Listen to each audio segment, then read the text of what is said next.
नमस्कार.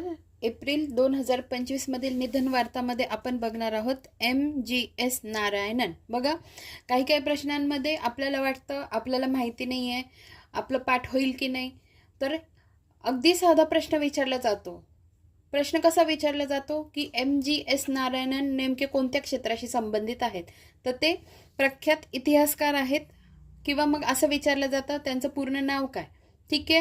तर अशा गोष्टी काही लक्षात ठेवत चला. एखादी गोष्ट आपल्याला वाटतं अवघड आहे आणि आपण बघत नाही, पण प्रश्न अगदी साधा विचारला जातो.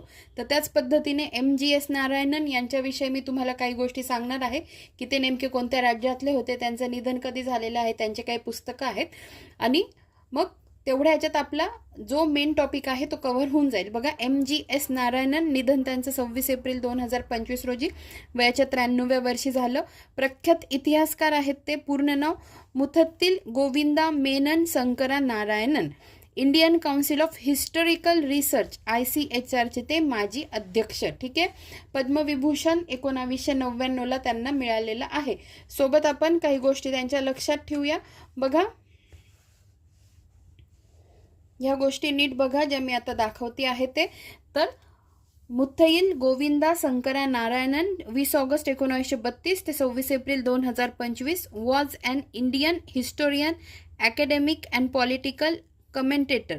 He headed the Department of History at Calicut University, Kerala from 1976 to 1990 and served as the chairman 2001 to 2003 of the Indian Council of Historical Research. ठीक आहे. MGS नारायणन बघून घ्या. त्याच्यानंतर जन्म त्यांचा कुठे झालेला आहे बघा, Ponnani, Malabar district, Madras presidency, British India. आणि त्यांचं निधन कुठे झालं आहे, कोझिकोडे, केरळमध्ये.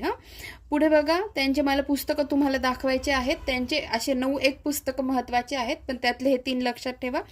Cultural symbiosis in Kerala, Perumals of Kerala and Calicut, the city of truth रिव्हिजिटेड.